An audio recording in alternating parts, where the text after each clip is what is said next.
Hello. Yeah.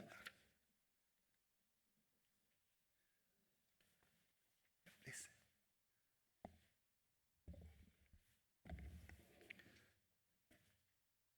I on I on behalf of the participants of all the Tibetan school systems and other institutions, and on behalf of the Department of Education, would like to welcome Mr. Anil Mammen, Professor of Practice from Center of Excellence in Teacher Education, School of Education, Tata Institute of Social Science, Mumbai, on the second day of the 8th Tibetan General Conference on Education.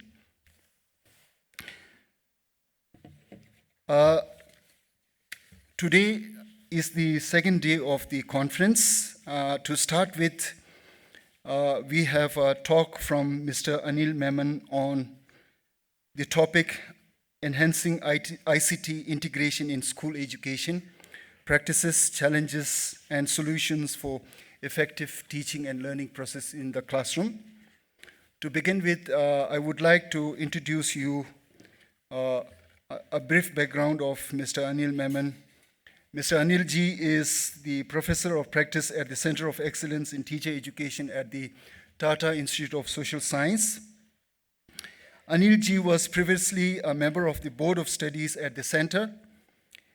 Anil Ji comes with more than 2 decades of experiences in learning design, curriculum design, and devising innovative approaches to digital learning.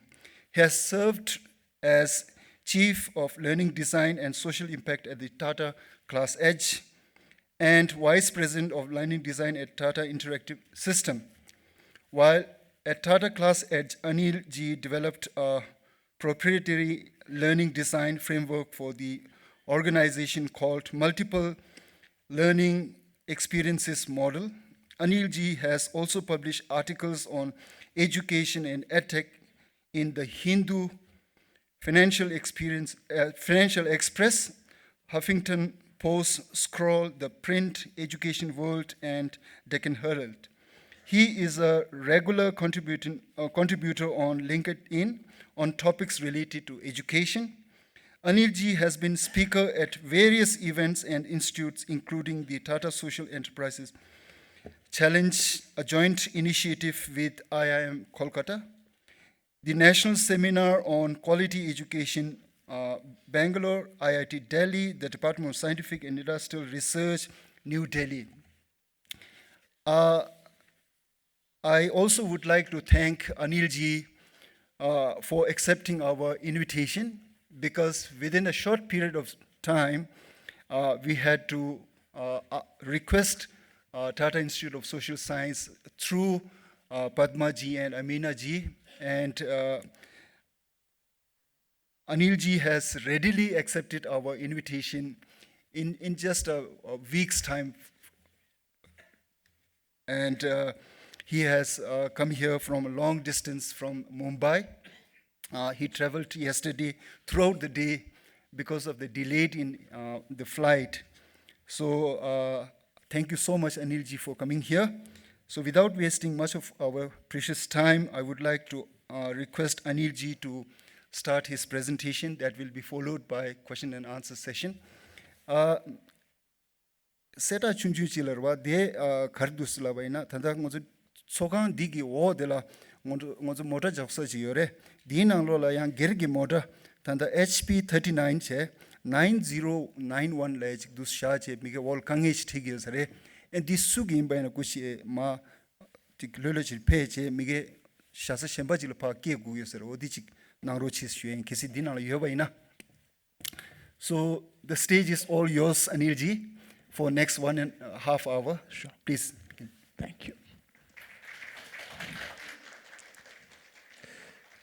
Thank you so much, Director Tenzin Dorji, for inviting me for this conference. And I consider it my fortune to have, because of that, visited Dharamsala and also getting this opportunity to spend some time with all of you. Thank you so much, Mr. Dorji, once again. Yeah. Okay. So today we will touch upon a few aspects of ICT integration in schools. Okay, we'll start with certain questions, right? So because it's always important to go back to the fundamentals, to the basics in terms of what do we mean by ICT itself, right? Because sometimes we take it for granted that, even installing a computer or a large screen in a classroom is also ICT, right? So it's important to understand what exactly do we mean by ICT in schools. And, is it important? Why is it critical to use ICT for teaching and learning? And most important, what do we aim to achieve? What happens if we don't use ICT? Is that a problem? Or is it so important to use ICT, right? What do you think this is? Is this ICT? Anyone?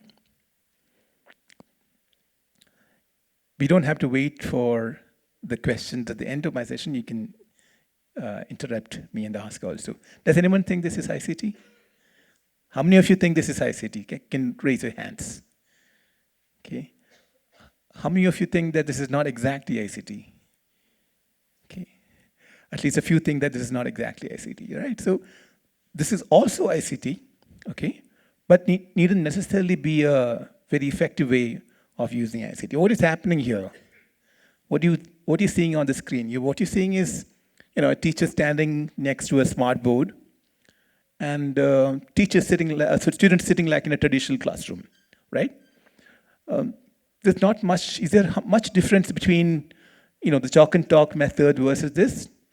Not really, right? Students are still continuing to be passive, and the teacher is making use of the whiteboard, right?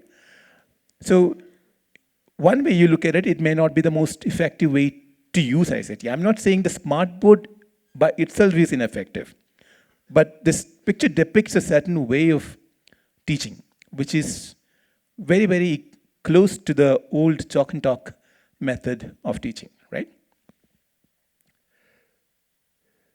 So we come to the next question, is in terms of, is technology a medium or a tool, okay? Let me give you the difference over here. So if you look at a medium, let's say for instance, you want to teach physics or you want to teach English language using technology, right? So for example, you may use a story, or you may use a simulation, and you may demonstrate that in a classroom, okay? You may demonstrate an animation of an atom in a classroom, okay?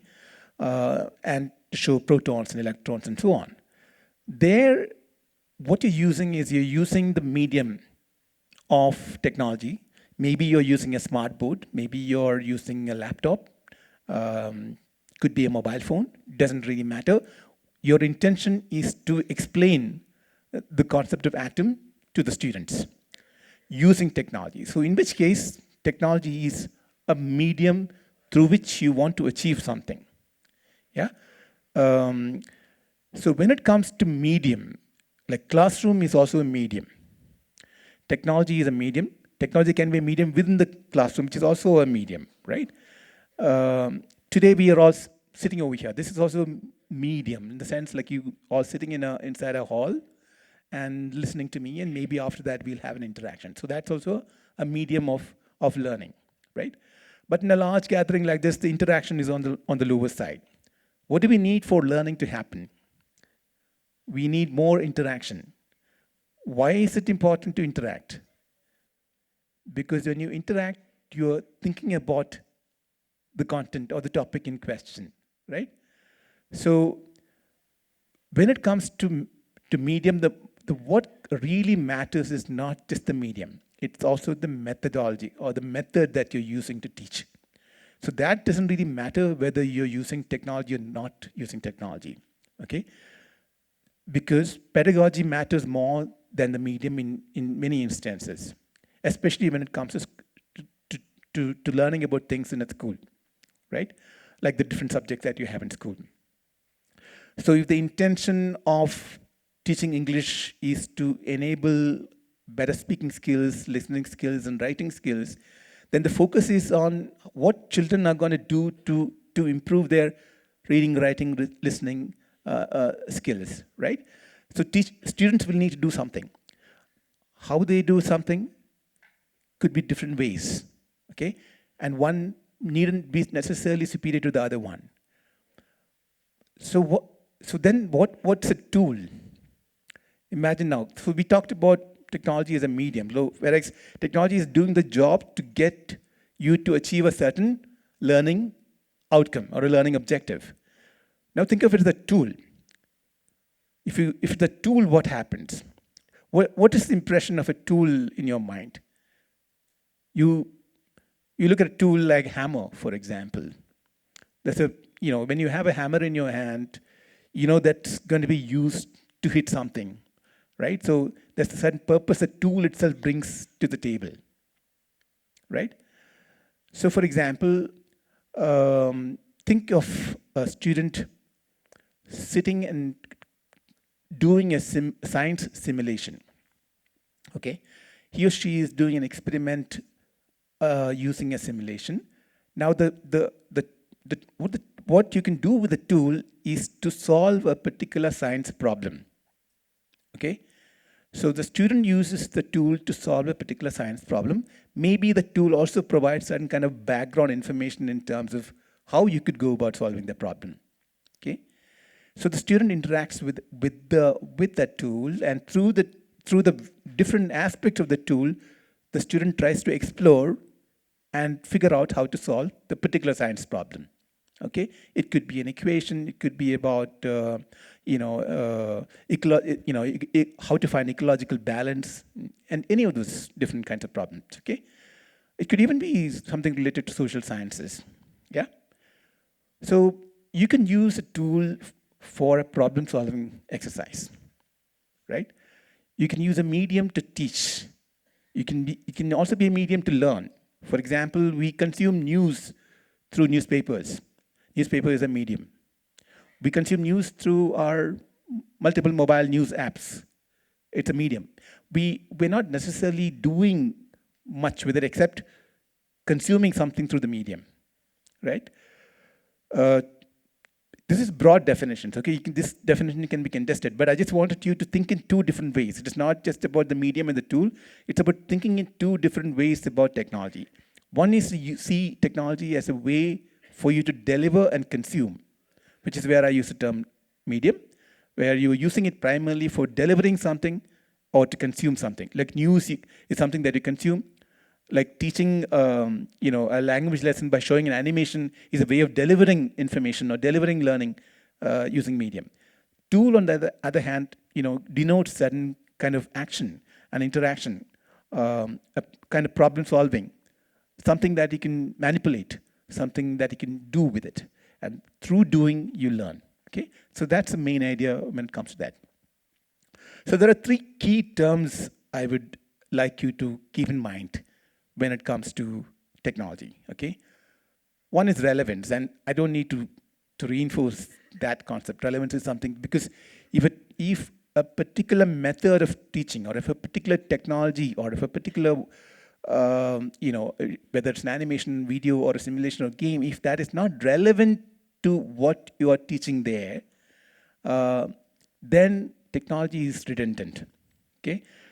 You should not use technology for the sake of technology, and you don't need it all the time. Yeah. So what is required is to figure out whether what you're using in the classroom is relevant for the subject or the topic that you're dealing with. Most critical question. Coming back to the question of, let's say, English, for example, language is something that everybody understands, even other subject teachers. So when it comes to writing, okay, if I'm teaching my students to write an essay, okay, so an essay will have an introduction, the body. You need to think of in terms of structure first, and then what goes into introduction, what goes into the body of the text, and how do you conclude an essay. These are things that I would want the students to become familiar with, right? Now, the most important thing is for students to be able to craft the essay. Now, imagine if I'm using technology just to play an animation about essay writing, okay, without doing the other aspects of it, then I'm actually using technology not in the most optimal way, okay?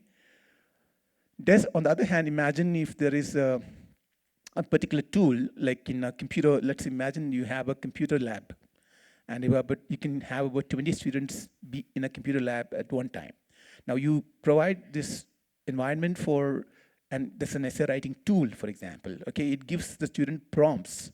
So it says, okay, let's today write an essay about India as a secular republic, okay? And then the student is stuck, obviously. So then it gives you prompts in terms of, okay, consider an essay has these many parts. It has an introduction, it has a body, and it has a conclusion. And now this is your topic. How much do you know about this topic? What questions should you ask about this topic for you to find out more? Suppose imagine this particular technology is giving the child or giving students these prompts. It gets them to think. Somebody may at least respond to those prompts and start writing something. When it starts writing something, it says, imagine it identifies mistakes in what the student wrote, not just in terms of content, but also in terms of grammar. It gives you feedback over there, right? So that is prompting and getting students to refine their writing, okay? And that's a very different kind of technology as opposed to we just demonstrating a way to write an essay on the whiteboard, which is also valid. I'm not saying that we cannot use an animation to show students about how to write an essay. It's like demonstration. It's a demonstration. Demonstration has its own validity. I'm not saying that it's not important at all, but it's just that if you're doing it through an animation, for example, then it's very critical for us to translate that into action. What is it that we would want our students to do post that? So you can do a demonstration for about 5 minutes, explain it, get students to talk about what they've saw on the screen, but you would want them to also put that to action. So then the next thing is obviously is going to be not a technology-based activity, it's going to be a non-technology-based activity, where you actually get students to write a particular topic. And you would provide the help because everybody may not have access to the computer in a classroom. So in a computer lab, the case that I talked about earlier, where the student is interacting in a lab with a tool which is prompting the student to write an essay, case one, versus case two, in a classroom, I don't have access to a computer per student. So now what do? I show them an animation in terms of structuring an essay, different parts of an essay. I may even show them a well-written essay as an example, okay? And then you would leave technology aside and then do a hands-on activity, actually getting them to do the essay, and then you will provide the feedback which the computer otherwise would have provided in the computer lab, right? So it depends. So what I'm trying to say is that it's not just one way of doing it. There are various ways of looking at technology. So if you're looking at technology as a medium in the classroom, where students do not have access to computers, and it's only the teacher who has an access to computer, then you would use it in a certain way. You would use it to probably introduce something as a discussion starter or as a demonstration tool for some time, because imagine your class time is precious. You have only 35 minutes or 40 minutes, and your role as an educator is critical. Okay? You cannot let a machine take over your whole class. You cannot let an animation or a video play out and take over the whole class. Your agency, your voice is the most important aspect in a classroom. So immediately after that, you need to get to the picture in terms of how am I going to guide my students to do that, right? So you will see as a teacher, to you, this is a tool. For the students, they may see it as a medium, but for you, this is a tool to get students to think about something, and then you move on. Yeah. So relevance is that. So when I talk about affordance, so the second term affordance is maybe something new to some of you, and some of you may be familiar with it. It's very simple, actually. So for example, when you see a chair, right? What does the chair ask? telling us to do. Like, for example, what does the chair invite you to do? A chair invites you to come and sit on it, right? You see a chair and you know that it is something on which you sit. You may use it for other things. Children may use it also to play hide and seek. But primary use of a chair is so someone to sit on it, right? Same way, for example, there are different kinds of smart boards, right? There are interactive smart panels. There's something called interactive flat panels, IFPs today. So IFPs, for example, are like this I can't touch. This I have to use this, right? I have to use the remote. Sometimes I may have to actually, tap on the keyboard. Interactive flat panels, on the other hand, are things I can touch and move, okay? So that's a certain kind of affordance. So the screen is inviting you to touch versus the screen that's, where I have to move things using this, okay? Two different affordances.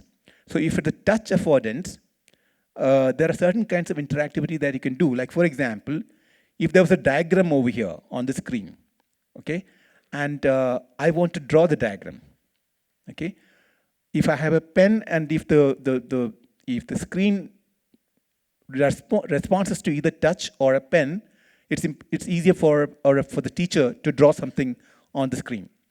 The teacher can also invite students to come and try that on screen. Whereas if the screen is not responsive to touch or to a pen, and it's only this, then my interaction is limited. I can only show something, right? So that is the affordance. That's the difference in affordance, right? So it is not inviting me to interact. It's only inviting me to show, right? So that's what we need to keep in mind in terms of affordance. So the way in which you would conceive your experiences.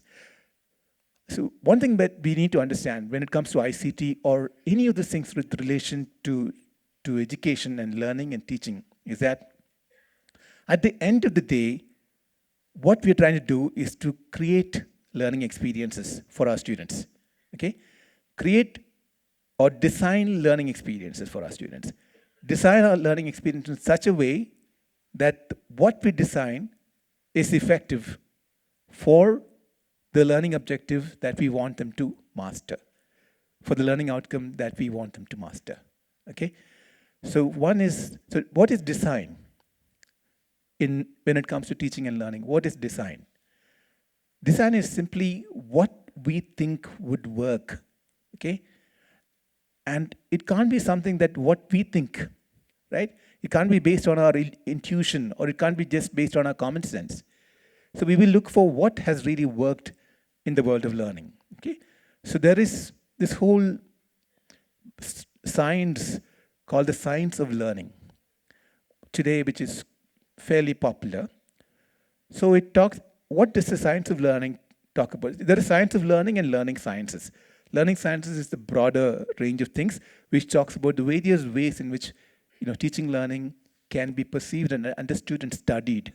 Okay, it takes into account the way the human brain works, how much information can a human brain take in at one time, the different kinds of memory, and so on. Okay. Now there is this thing called science of learning, which is a branch of learning sciences, which specifically looks at how learners learn and how children learn, how people at work learn, and so on. So there is, in a particular, like for example, the way in which memory works. For example, I said a lot of things now already in this 15 minutes. Out of the things that I've talked about already, only about one or two things have registered in your mind.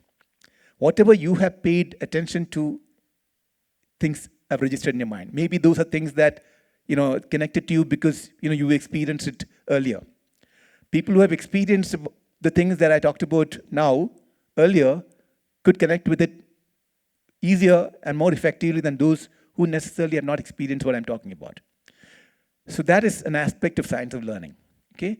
Where when you teach something, it needs to talk to the experience of the student, to the existing knowledge, to the existing experience of students, okay? And that helps them recall things better, okay, and retain things better. Second is that to keep talking like what I'm doing now is an ineffective way for teaching learning. For a conference, it's okay because that's one way for us to, also get the information to a larger audience. But when it comes to teaching learning in a school context, just talking is not going to be beneficial for learning, right? Because you want your students to pay attention to the things that you want them to learn. At the end of the day, how do we look at academic learning? I'm not talking about learning per se. You can learn through many things, right? Learning in itself, taken in a broader sense, you can learn through many things. You can learn things at home. You can learn things from the real life environment and so on. But the learning that we're talking about is the learning that is happening in a classroom, right? And classroom learning is not something that you typically may pick up by yourself in another environment. Like you wouldn't, try and pick up the concept of gravity or buoyancy from the environment. It's very difficult. Not easier for anyone to do, which is why we have the classroom environment. So this is a concept typically you would have in the classroom. Now, how do you do that? So you want students to pay attention to buoyancy, for example. How do you do that? So to get them to do that, you have to ask them questions. Simple thing.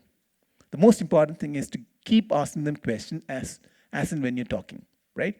And not asking questions to those who are putting up their hands. Because those who put up their hands typically are students who have that information, who have that learning even before, maybe from home or maybe they've read something. So you can ask them. I'm not saying that you can't ask them, but the idea is to get every student involved in the learning process, right? So that's one way in which you'd engage them. So a student's mind works better when they pay attention to it. What they pay attention to is what they would remember. Okay? So there are different kinds of memory. So let's say, for example, when you do an online transaction using a mobile phone or something, you get something called this OTP, right, from the bank. So how long do you remember an OTP? Just a few seconds, right? So you enter the OTP and you figure it. That's called sensory memory. Okay? Sensory memory is typically like things that just passes by. And over here, too, sensory memory is an action. Many of the things that I'm talking about are just hitting your head and you tend to forget it. Then there are some things that you're paying attention to. From the many things that we're talking about over here, some things you're paying attention to. Okay, that's because of your experience before, right? So those things that you pay attention to are things that you're going to think about, right? And when you think about the things that you pay attention to, okay, that is what you're going to remember later. So there is sensory memory and there's a short-term memory. Short-term memory is essentially like the information stays in your head for a slightly longer time. And if I have to enable the short-term memory to pass on to your long-term memory is what you will recall even later, okay? If I'm to help you pass on the short-term memory to long-term memory, I will need to get you to do an activity. I will get you to do, respond to questions and so on, so that you are interacting with that information more, okay? So these are three different kinds of memory. Whether you're using technology or not using technology, this is important for you to keep in mind, okay? Sensory memory, which is like immediately forget most things. Short-term memory is things that remain in your head in your mind for some time, but teachers will need to consciously work on the short-term memory, so that by asking questions, getting students to respond and so on, so that they are thinking about it, right? And when you think about something, when you try to solve a problem, let's say when I'm trying to solve a division problem, okay? So let's say 12 divided by 4, okay? Now to 12 divided by 4 is the division problem. I also need to think about the multiplication. 4 3s are 12, okay? So I'm recalling that from a long-term memory. I'm recalling the multiplication fact from a long-term memory, okay? So that's called working memory, okay? A working memory is when you recall the information or when you recall the learning that you already know, okay, into your memory, and you combine it with what you're getting in now, the new information that you're, assimilating now, combines with your previous knowledge and works together, and you are able to solve a problem, okay? So the more information, the more conceptual knowledge that you have in your long-term memory, you're able to retrieve it at the time of solving a problem with the new information, and then you can, that's how you enhance problem-solving skills, okay? So, these are, this is not a diversion from ICT, but I want you to think about this when you're using ICT in classroom. So it's not just about technology use. Technology is not, in a classroom, so we're not using ICT in a classroom for information and communication only, right? We're using ICT in a classroom for learning. If I'm using ICT in classroom for learning, the most important thing that you need to pay attention is how does learning happen? So we talked about one aspect of learning, which is memory, which is the fact that retention of concepts, retrieval of concepts, being able to solve problems using the knowledge that you have. These are the important aspects of learning. So how am I going to use technology to enable that?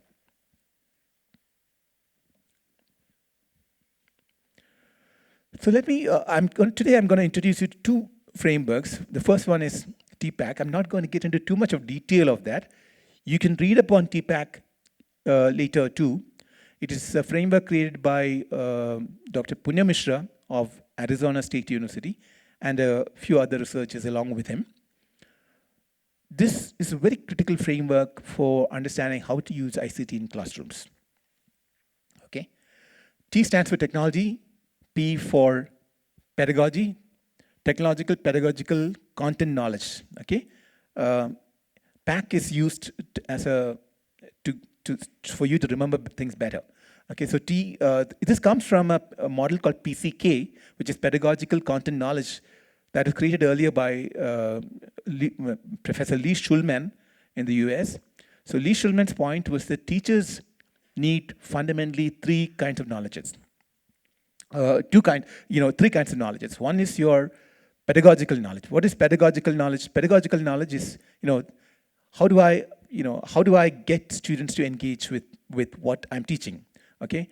For example, you all heard about your development stages of Piaget and things like that. That's right. So there are, and Vygotsky and many others, right? So these are the things that we typically learn in BEd college.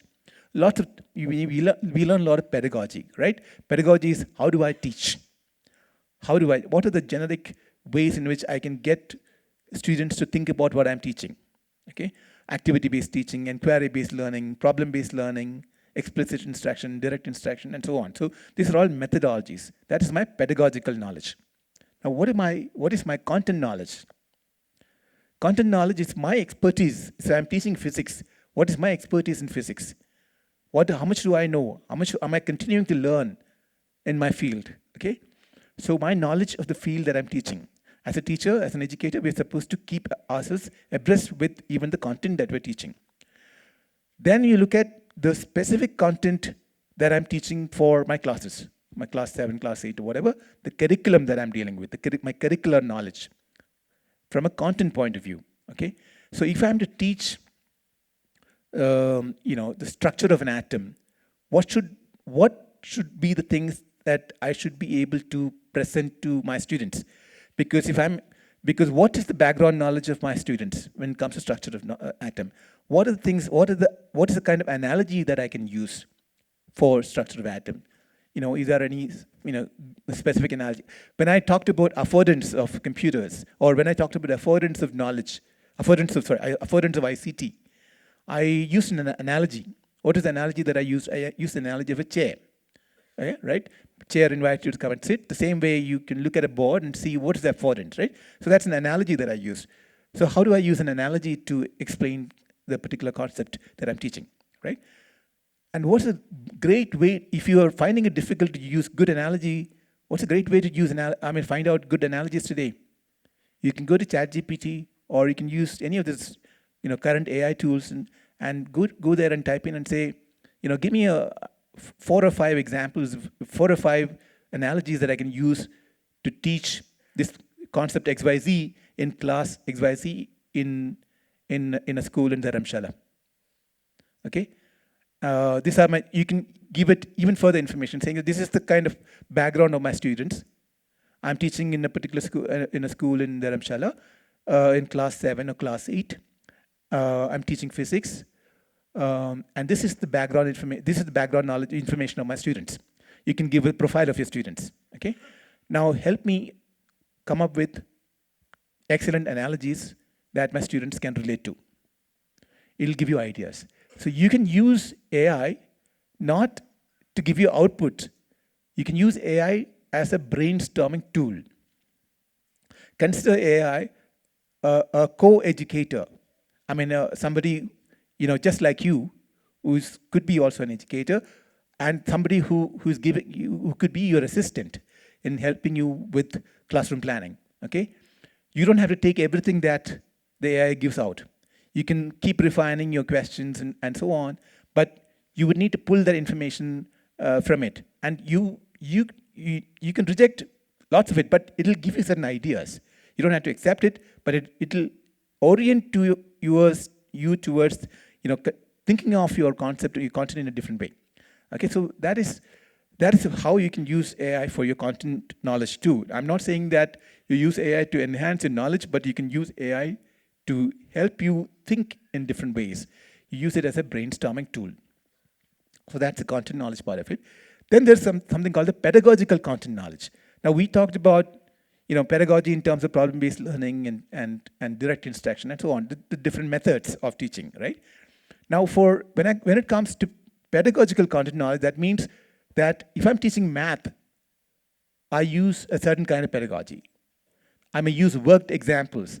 I would solve difficult problems on the board, and I will get students involved while I'm solving the problem. I'm solving the problem first. Okay, that's called worked example, and get students involved in it. And then I would give them a guided problem. So I'll ask students to solve a similar problem, and I'll walk around and guide them in solving that.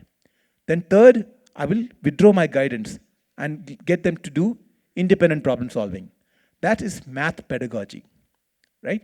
And that is not something that I would use for language pedagogy, right? So that's called pedagogical content knowledge, which means you know what kind of pedagogy works for your subject best, in addition to the generic pedagogical knowledge like problem-based learning and so on. What problem-based learning would I use in math? What kind of problem-based learning would I use in English or in social sciences? Okay, so that's pedagogical content knowledge. That's PCK. That was Schulman's model. Now what Punya Mishra has done is put the T next to the PCK model, which is the TPAC model. Now how does my knowledge of technology come into the picture? So for that, I need to know what kind of technology is effective for what I'm teaching. And that means what? I need to have a broader sense of what are the technological tools available. Okay? I can go look up something like H5P. Have you heard of H5P? You can look it up, okay? H5P is you can Google H number 5 P, letter P. So it gives you, lots of free interactive tools. So you can go to H5P and see what kind of interaction do you want a drag and drop? Do you want a quiz? Do you want a minor interactivity? And so on, right? Then there are various channels for science simulations, okay? Multiple kinds of science simulation tools are available. So are you looking at simulations? Then you look at games. I need games. So you can go to, again, for these, if you're finding it difficult to search through Google, today you have another one. You have ChatGPT or Claude AI or any of the AI tools. You can say, can you recommend me a few good websites which I can use for free websites, which I can use to teach my students, physics or chemistry using multiple simulations. Okay, then it may recommend you something. It may also recommend something which it kind of, we all know AI hallucinates. Sometimes AI may give you something which doesn't even exist, but you can always check it, right? So if you're finding it difficult to search through Google and Google is not giving you the right responses, today you can also go to ChatGPT and look at, because more than me recommending something like H5P, you may find more of these kind of tools when you look at the specific requirement that you have and say, this is my requirement. Can you recommend me some simulations? Or can you recommend me some games that I can use in the classrooms? And it would give you that, and you can look it up. Okay. So there are various ways today in which, with the advances in technology, the most important thing is for us educators to get familiar with these technology tools.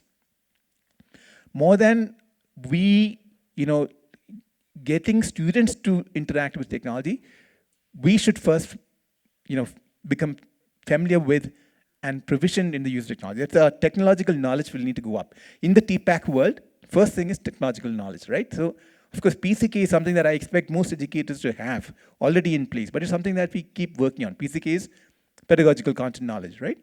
Now, technological pedagogical content knowledge, let's unpack it a little bit. Okay, so first thing is deciding which tool or platform I should use for my pedagogical need. And that's on you. That's what I'm saying. Earlier we were using Google. Today you also have the opportunity to make use of ChatGPT. Try to converse with it.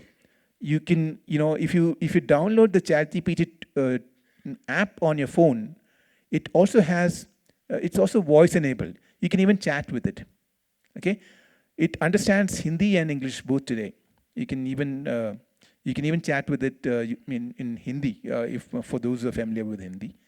And you can use English, and you don't have to type it all the time. You can type in all the time. It's like a conversation tool. So the app works better in that sense to also use it as a conversation tool. It will tell you what it knows, and whatever it tells you, it also is available in the written form. So you can also go through what it gave you as responses. The other one is in terms of identifying the core idea in the subject. So if we talked about structure of atom, what's the core idea over there? What kind of an analogy will I use?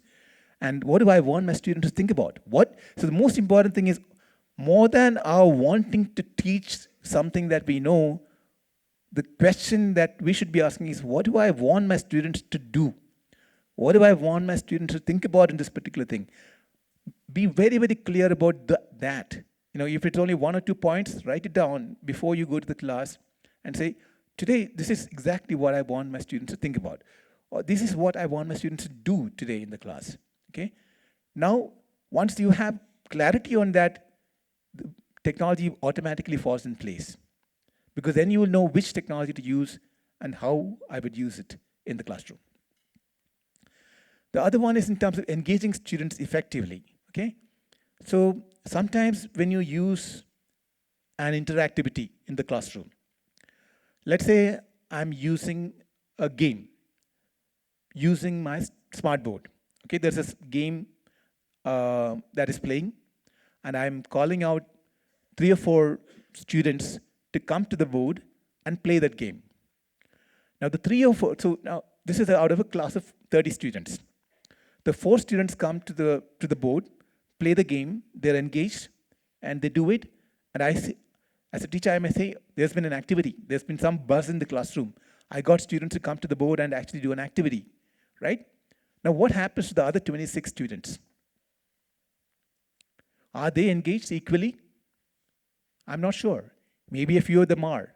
Maybe a lot of them are not engaged, right? So it is not, engagement and interaction is not just to do with students, a few students engaging or interacting with technology. It's also about cognitive engagement. Are they learning? Are they thinking about the concept? Or are they just thinking about a game? Are they just having fun? Are they focusing more on technology and less on learning? Right? So that's very, very critical for you to think about. So if that is the case, then what would I do? Would I play, instead of getting those, in that particular instance, when if they don't have access to computers and only I have access to it, is it better for this particular class for me to play this game by getting all students engaged? I will stand near the board. I will make my moves on the game. Let's say it's a physics game. I'll make my moves on the board by asking multiple students. And it's like random. I can ask any student, right? Which means higher chances that more students are paying attention, right? And then I will make my moves according to that. Instead of calling these 4 people and only allowing these 3 or 4 people to play the game at one time, I may use that as a strategy. I'm not saying that this is the only strategy that would work, but I want you to think about this particular fact, that interaction is about not physical interaction. Interaction is not about interacting with technology. Interaction is about cognitive interaction. Am I thinking? Am I getting every student to think about the problem at hand? Okay, that's important. The various ways in which you use it. You would use questions. What is the technology? Am I going to use technology to raise questions, or am I going to be the person who's going to ask questions? Okay? Am I allowing technology to take over that aspect? Maybe not. I'm the one who's in charge of asking questions. Scaffolds. How do I, explain? How do I, if I'm giving my students a problem-solving activity, what kind of scaffold am I using? Scaffold means, I'm sure all of you are familiar with the word scaffold, right? So things that would help a student clarify how to solve a problem. That's the scaffold. Like in math, if I'm giving a problem for you to solve, I may solve a model problem first on the board. That model problem that I'm solving on the board is a scaffold. Okay? Example. I may give more examples. I may give non-examples. Have you heard of the term non-examples? Like, for example, if I'm talking about different types of fish, I will not only show fishes, like different kinds of fish, I will show you the examples. I will show other water animals that are not fish. And that is called non-example. So I would want them to be able to categorize what is fish and what is not fish. Which is why it's important to include both examples and non-examples, okay? It's a critical term for us to understand. Then, should I use simulations, or should I just use simple quizzes? Micro questions. What are micro? So I may start the class with big questions. The main idea that I'm going to talk about today, okay? Today we are only raising the big questions in technology because we don't have too much of time to get into the micro aspect of it, which is something that I want you to think about. Micro questions are like, within the topic, what are the micro questions that I would want them to pay attention to, okay? Do I want them to collaborate? Okay, because collaboration is an important aspect of the way in which students need to learn. They will need to learn from each other too. Okay, what kind of activity can I have to get them to collaborate? Can I use technology there? Yeah. So, for example, I can have a project where I would assign specific roles to each student. So, typically, what happens with a collaborative project or a group project is that somebody or the other will take the initiative. And out of the group of 5 or 6, only 2 people do most of the work, and the others may not do the work, right? To avoid that, what do? We give, if we identify 6 members are in part of every group, for example, or 5 members are part of every group, for instance, then we'll have 5 distinct roles. One person will do the research on XYZ area. The other person will do most of the writing. Third person will do something else. So you define roles for all 5. And then you can, you need to ensure that the person who's doing the research this time, the project number 1, will be the writer on project number 2. So the roles are also reversed. Yeah. But otherwise, we need to ensure that if it's a group activity, we need to identify roles for each of those. Because role-based thing, what happens is if that person has not done the role, then we know exactly who is accountable for that, not doing that part in that particular project. So otherwise, accountability, there is on the question of accountability, there's an issue when it comes to group projects if you don't have that, right? Reflection is very important. We have to ensure that students talk about. So talking is a very, very critical aspect of teaching and learning. We all know that, right? So it's not about giving the power to technology. It's giving the power to students. Now, how do I get students to reflect on what they did with technology? Whether it's, having played a simulation, having watched an animation, or a video, or whatever, what is it that they took out from it? So getting each student to reflect on what they learned is very important. And of course, you need to reinforce the key aspects. Yeah. So these are some of the things that I would want you to. How does technology support pedagogy? This is a question that you have to constantly ask yourself when you're using technology. Okay, how does the technology support my pedagogy? What are students going to do with it? Because very important, always important. I would want to know what students are going to do with it. Okay, from a learning point of view, not just doing what with the technology, but from a learning point of view. Does it add to their understanding, or does it add to their cognitive load? You know what is cognitive load? So Today there is already a little bit of cognitive load, I think, with some of you, there's lots of information coming in, right? So cognitive load is essentially like I'm trying to pay attention to solving a particular math problem, let's say. Now, when I'm teaching the students to solve that particular math problem, instead of trying to unpack that particular problem and giving them help in solving that problem, I move into another topic and bring in extra complexity from there, or I try to make it, with the intention of making it simpler, I try and play a funny animation or something. All of this is distracting the student. So when the student is trying to focus and get to solve a particular problem, adding extra layers of information, be it through jokes, some kind of animation that's not related to it, or bringing in additional problem sets, these are all going to add to the load of the student. So what we have to do is to minimize the load, minimize external load, focus on the main load, okay? And manage that load. How do we manage the load? By chunking it, by giving smaller segments of information, by focusing on step-by-step instruction, giving them guidance at every step and so on, so that every student is able to solve it. The other one is in terms of formative assessment, right? Formative assessment, why is formative assessment very important? Because formative assessment is what is going to give us educators information about how much the students have learned, whether what I taught was effective, whether what I did was effective or not.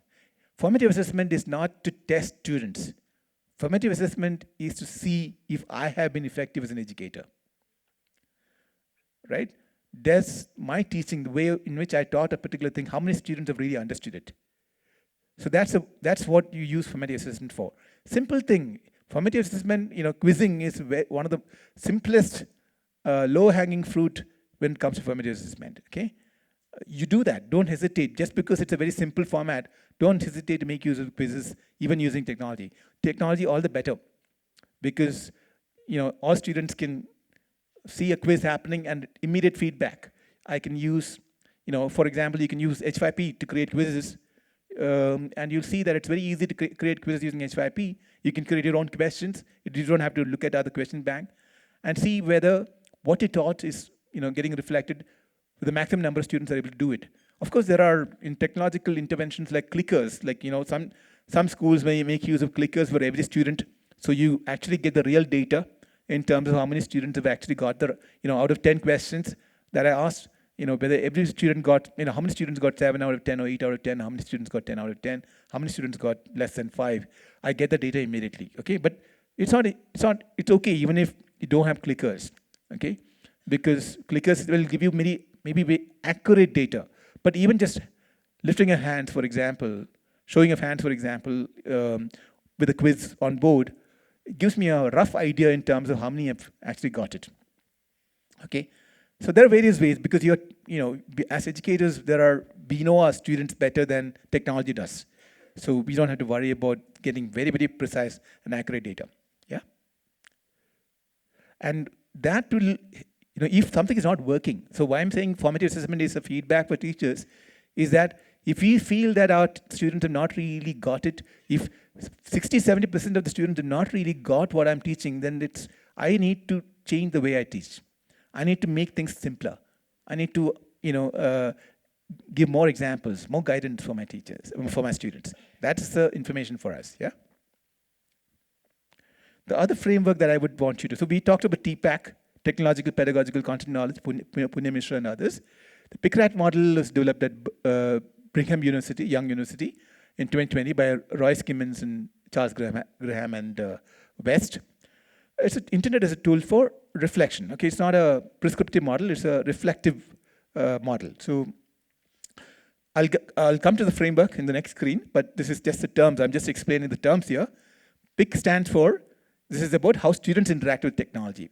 Passive, interactive, creative. So if I'm using a technology, are they just using it passively? Or is there some kind of an interaction that students are doing with technology? Or are they doing something creative? We'll come to that. We'll come to defining what is passive, interactive, and creative later in the next slide. I just want you to keep what this letter stands for. Now, RAT. What does RAT stand for? RAT stands for, it's about analyzing how technology affects teaching. For example, R is for replacement. Is it only replacing what I'm trying to do? Okay. Amplification. So replacement is like, for example, if I'm using a worksheet, if I'm using a paper worksheet in a non-technology environment, and then I'm just using a digital worksheet, that's replacement. Nothing much has changed, just that I'm just using on the screen, I'm putting up a worksheet. That is just replacement, okay? Then there's amplification. Amplification is one step above. Interactive quiz, for example, is amplification. I went one step beyond just putting a static worksheet as a digital one. So it amplifies, it scales up scenario, okay? Or is it transformation? Like, has it really changed it? Has it really changed the way in which, because, is there no way in which non-technology intervention could have achieved it? For example, getting students to create a video, for instance, on an environmental problem. It's transformative, in a sense, right? So that's what it is.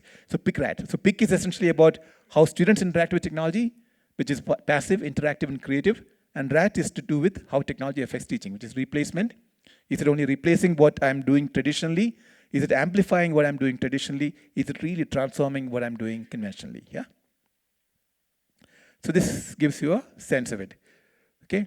Passive, interactive, creative, replaces, amplifies, and transforms. So many people probably, for those of you who are only using PPT, you're here. It is, it's just like using a chalk and talk. It's passive because students are only consuming it, watching your PPT. And at the same time, it's just replacing your traditional mode with technology, right? Nothing else. So it's essentially not even moving the needle in both sense of the term. It's at the bottom, right? Then you look at interactive, okay? One step above, which is passive PR, which is passive and replaces, and then you go to interactive and replaces, IR. It could be things like digital flashcards. It is still, it's a replacement model only, it is not amplifying, but I'm using a digital flashcard instead of at least there is some kind of interaction. Then it could be about a student PPT presentation. It's, again, replacing, but at least there is creation. Students are creating now. Instead of me creating the PPT, students are creating the PPT, okay? So that's how you move up on this ladder, which is replacement ladder, through passive, interactive, and creative. Then you look at amplifying model, okay? Videos, explanatory videos. There are certain kinds of videos. Like, for example, the structure of an atom cannot be shown on a chalk and talk, on a blackboard. It's difficult for us to explain that. 3D is not possible. Animation and the way in which an animation or a video can work, it's not possible for us to do on a blackboard. So it's amplifying. So it's amplifying, but at the same time, it is passive because students are only watching it. It's just consumption. Okay. You look at something like journaling on a blog, okay, which is creative and amplifying. So you're getting students to create something on a blog, as opposed to creating a PPT presentation, which is only happening in the classroom. So what happens when students are creating something on a blog? It is available for the larger public. So they become more confident about publishing, of writing, okay, for a larger audience. So that is, journaling on a blog is creative amplification, okay? Now look at creating a video documentary on the right side, which is creative and transformative. So they actually go out and create a documentary which involves a little bit of filmmaking skills, which involves research on the content area that they're working on, and being able to produce it, improving their confidence in terms of communication and using technology, which is a transformative experience. Yeah. So same problem-based learning, for example, you can use a video game, and which can be fairly transformative, but it takes effort. So we have to also look at the cost-benefit analysis here, time-benefit analysis also over here. Okay, it's not just about making everything transformative for the sake of it, but is it possible? We should aim for that. Is all we're saying. It is not saying that everything has to be transformative, But if you understand this particular framework, then you know that what is it that we need to aim for.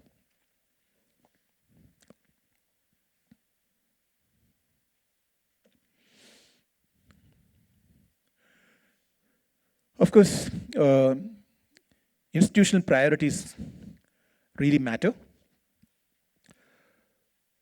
So of course, it depends on what kind of resources that you have access to, okay? If you have only a board, what is it that you can do with it? So in any instance, it is not about complaining about limitations of resources. If the resources are limited, what can I do with it? Yeah? If you keep the other frameworks in mind, technological, pedagogical, content knowledge, and the PICRAT framework in mind, you know, even with limited resources, there are certain things that you can do. And what is it that you can do? So you always think in terms of possibilities. Given limitations also, we think in terms of possibilities is a more positive way for us to look at things, okay? So the other one is in terms of, if you ask teachers, what really is, like in our experience too, when we ask teachers, everybody finds that technology can be transformative. But when you actually look at the real practice that's happening in the classroom, there seems to be very limited use of technology. So this is something that we have to think about ourselves in terms of what is the change that we need to bring about in ourselves for us to move ahead in this scenario.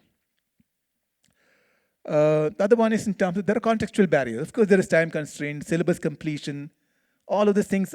These constraints are there even in the absence of technology. So sometimes this technology, the use of technology may be able to get across certain barriers, for example. So technology is not to be used only in terms of teaching learning, right? Technology can also be used for administrative purposes, for instance. Like, if some aspects of assessment is automated, for example, teachers are saving up time on the automated aspects, yeah? So what are the things that you can automate without affecting teaching learning? And where teachers get more time? That's a question more than for individual educators. It may be important for people who are in charge of institutions also to think about. It's not like technology is everything, right? Critically, we have to examine technology's role in. So we know that the more affluent people are, the more exposure to technology that they have. So you'd see that some of the very affluent schools in places like Bombay and others, some of these very affluent schools don't use technology in schools at all. So there is zero technology till class 7 in some of the very affluent schools. Why? Because they know that the students who come to the schools are already some people who have a lot of overexposure to technology already at home. So they need to focus on certain other aspects in the school, especially till class 7, right? But if you look at the municipal schools segment, you see that these are children who have very little exposure to technology at home. So they obviously will need more exposure to technology in school. Now, it is not about, so we started with what exactly is ICT, right? So ICT is not just about using technology to teach subjects.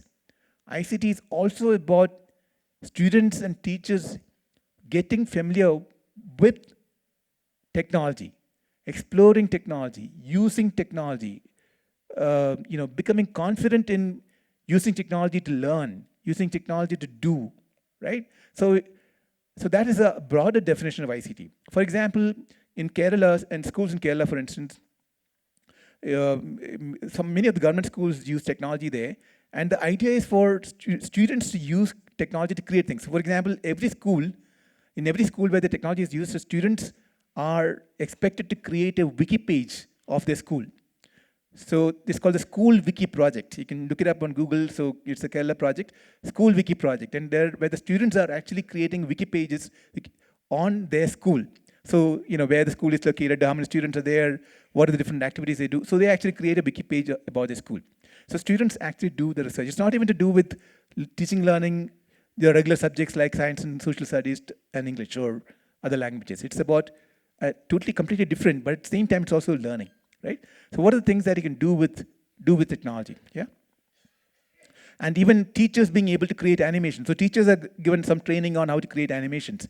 So they're not dependent on existing animations, they become proficient they also become proficient in a new skill, which is to create animation in their area of expertise, right? So yeah, so there are encouraging new forms of learning and even teaching. But we should also consider the unintended consequences of ICT integration. So we all know there is addiction with relation to smartphone. So in the US today, there's a big movement happening towards, non-digitalization for smaller children, especially pre-adolescent children getting addicted to smartphones and so on. So that's also the dangers, the negative side of technology use. It's also something that we need to be careful about. So fundamentally, it's about balancing, digital, hands-on, explicit teaching, and all of these methods, and for us to achieve the best learning outcomes possible. So that's where we are moving towards. Yeah. That's so I'll come to the end of my talk, and we can have more interaction if time permits. Thank you so much, Anil ji. Now I would like to invite a few questions from the audience. Kindly raise your hands, those who have questions.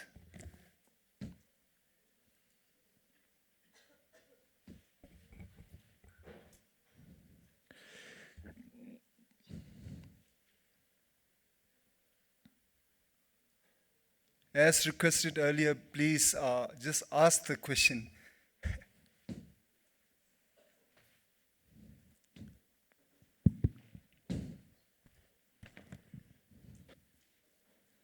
Hello. Yes. Hi. Hello, everyone. My name is Nima. I'm a special educator. My question is, how do we address the additional barriers that may arise in children with special needs while assessing ICT tools? Barriers as a hearing and visual impairment, infrastructure, and accessibility, cost and budget extra. Thank you. Thank you. Absolutely a relevant question. This is something that I was thinking of touching on, but that's a totally different area in the use of technology called assistive technologies, right? So, where technology, in fact, has the highest potential, more than for regular students, is for special needs students, people who have disabilities with respect to physical disabilities, visual disabilities, and so on, right? So there are different kinds of assistive technologies that are available today. Like, for example, the use of screen readers. So if I'm watching an animation, so for a visually impaired student, it's not impossible for the student to fully experience an animation. But the screen readers can explain what really is happening on screen even when an animation is playing. Yeah. So that screen reader is just minor example of the use of assistive technology. The idea of assistive technology is this concept called accommodation. How am I accommodating for the difficulties that students face? And it needn't necessarily only be for students with disabilities, but also for students with certain kinds of learning issues, like learning disability, not just physical disabilities, but also for people with learning disabilities. So if I have a problem with reading skills, things like dyslexia or dysgraphia, learning difficulty with regard to writing, then there are technologies that could help me with that too. Yeah. So technology can make accommodations for students with difficulties.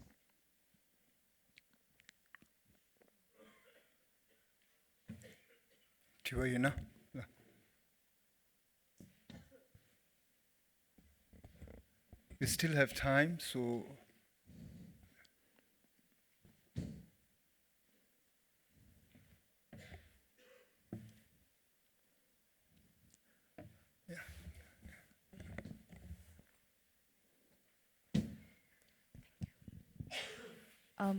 Hello, sir.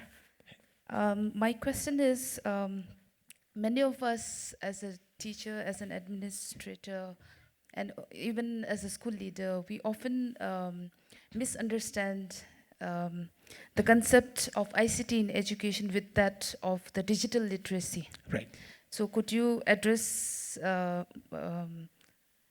the matter on this, and also could you get us more details on this issue, like regarding the misconception of ICT in education with that of the digital literacy? Okay.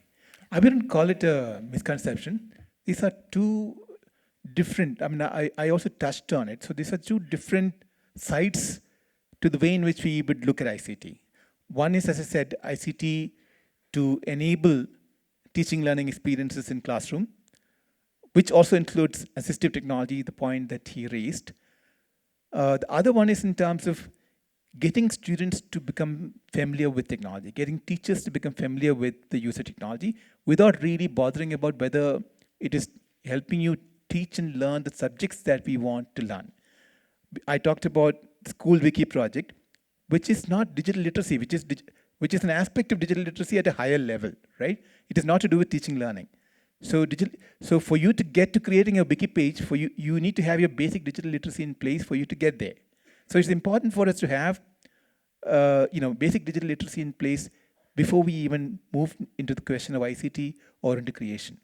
So it is not a irrelevant question. I wouldn't call it a misconception. I think it's a very critical aspect for us to focus on digital literacy as well. Yeah.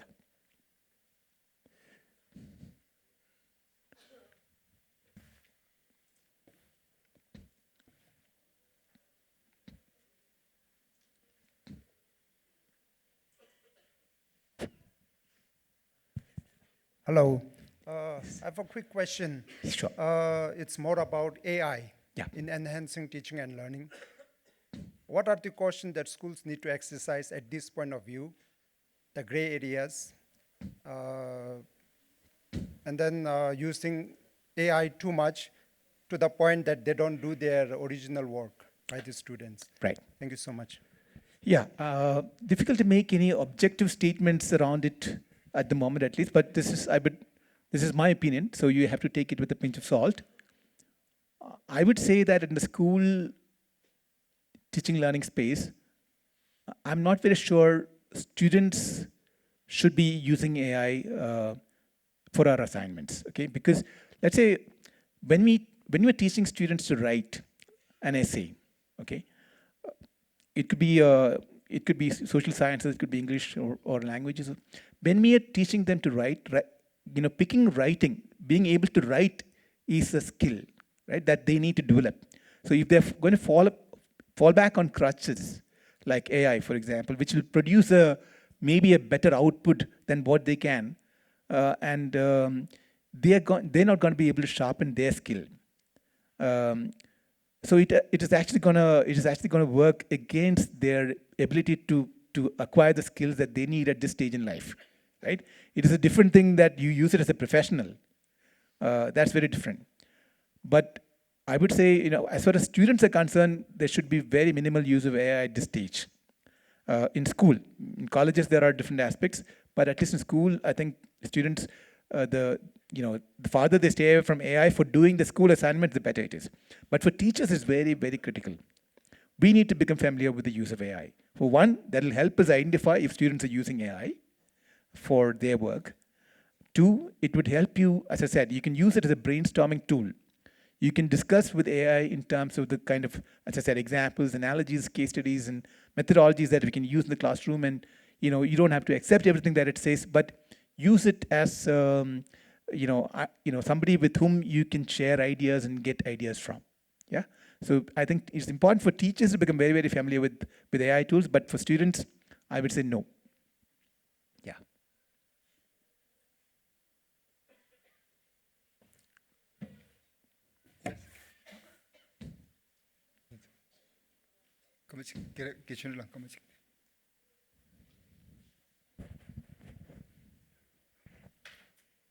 Hello, sir. Greetings to you. So my question is, I would rather say it's just a concern. With so much advancement in technology nowadays, especially much hype about AI tools, we as the leaders are trying very hard to become so smart in such, and also to a great extent, we are incorporating such in our day-to-day school setup. But I feel that the quality of education is coming down, sir, in comparison to earlier traditional way of teaching. So in those days, we don't have such kind of facilities, right, sir? So what's your take on this, sir? What's your say on this? Difficult to say. It depends on the way in which we perceive quality. So what do we mean by quality of education having come down, which I'm not very sure. So because times have changed, and if we don't adapt to the way in which the world is changing, the world will keep going in a certain direction, and we may be not able to catch up with it. So I'm not saying that we have to go with the trend and go with the flow. We have to critically examine what the flow is, and if we think that the flow is in the wrong direction, we have to take a stand and ensure that the flow happens in the right direction, obviously. But at the same time, we cannot ignore the changes or maybe the progress or advances, whatever we want to call it, that are happening. So either we have to engage with it. Whether the engagement is critical, creative, or supportive is a different scenario, but we cannot not engage with the changes that are happening. Yeah.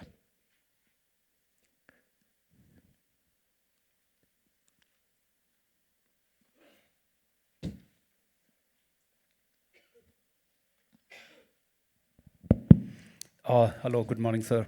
Good morning. So my question is, nowadays we are very much involved with the mobile, and especially regarding lots of transaction, this all are done through the mobiles. So almost like this is also a small ICT.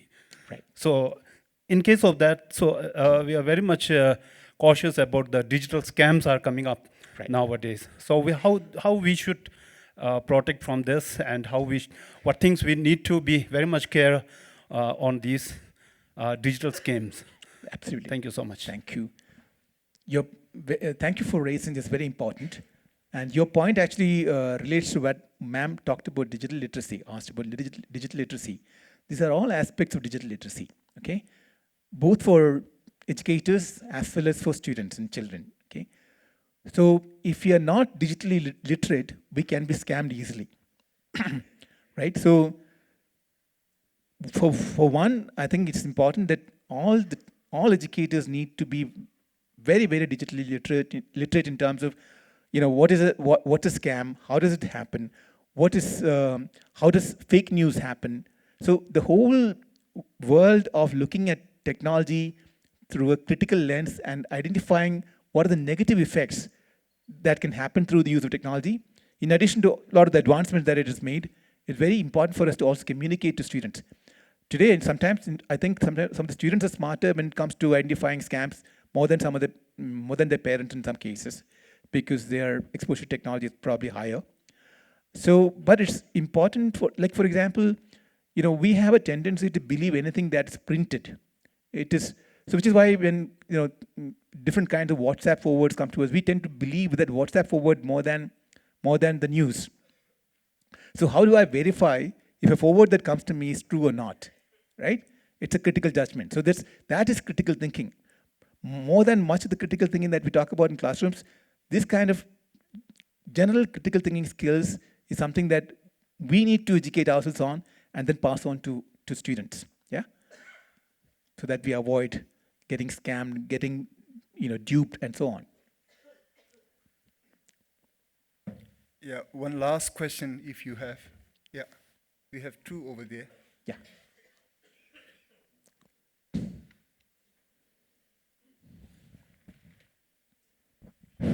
Good morning.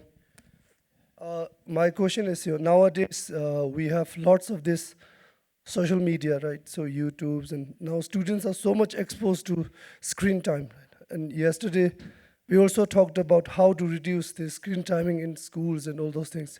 So now my question is now how to use ICT in school with keeping all the above the screen timing in mind. Yeah, so screen time especially is a controversial point, especially with relation to smaller children, especially till about age 6, age 7.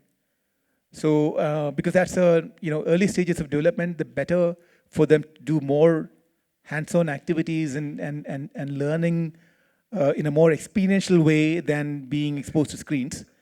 But otherwise, I think when we talk about use of technology in a classroom, passive consumption of technology anyway should ideally be not avoided, but minimized. So if you're using things like animation, videos, and other kinds of things, which is visual and only consumption-based, and which is, in our PICRAT framework, which is more passive and replacement oriented, we should try and minimize that bit.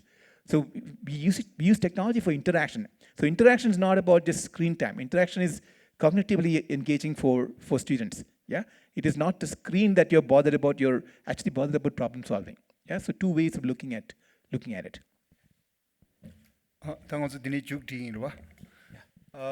Thank you so much, Anil ji. Could you please sit down for a minute?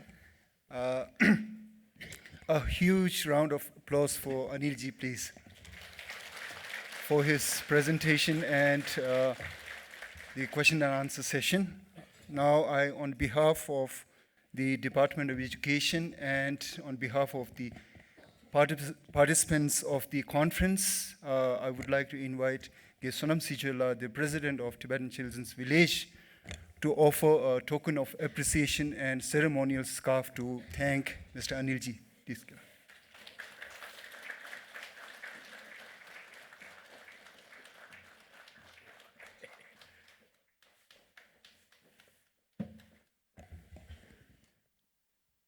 Thank you so much, Anil ji.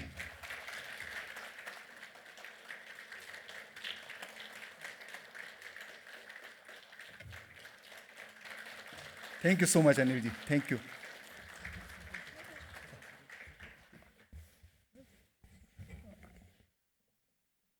Come and